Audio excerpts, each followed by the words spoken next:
ஐயா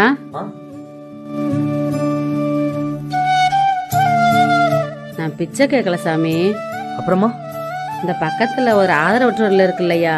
ஆமா, அங்க யாராச்சும் பாக்கணுங்களா? அங்க யாரையும் நான் பார்க்க போலையா, என்னை அங்க சேர்த்து விடணும் சாமி. ஏமா உங்களுக்கு யாரும் இல்லையா? உங்க அம்மா முதல்ல இந்த வீட்டு போக சொல்லிட்டு நான் போட்டுமா? மா ஏன் உங்களுக்கு யாரும் இல்லையா?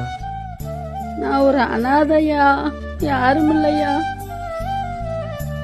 சரிம்மா, எங்க வீட்டுக்கு வாங்க, எங்க அம்மா இருக்காங்க. உங்களையும் எங்க அம்மா மாதிரி நான் பாத்துக்கிறேன். உனக்கு கல்யாணம் ஆயிடுச்சா சாமி? இல்லம்மா, இன்னும் ஆகல. கல்யாணமே ஆனாலும் அம்மாவை கடைசி வரை கை விட்டுறாத சாமி. எனக்கு ஒரு பெரிய உதவி, என்னை அங்க கொண்டு போய் சேர்த்து விடியா. உங்க அம்மா இந்த மாதிரி விட்டுறாதையா. சரி வாங்கம்மா.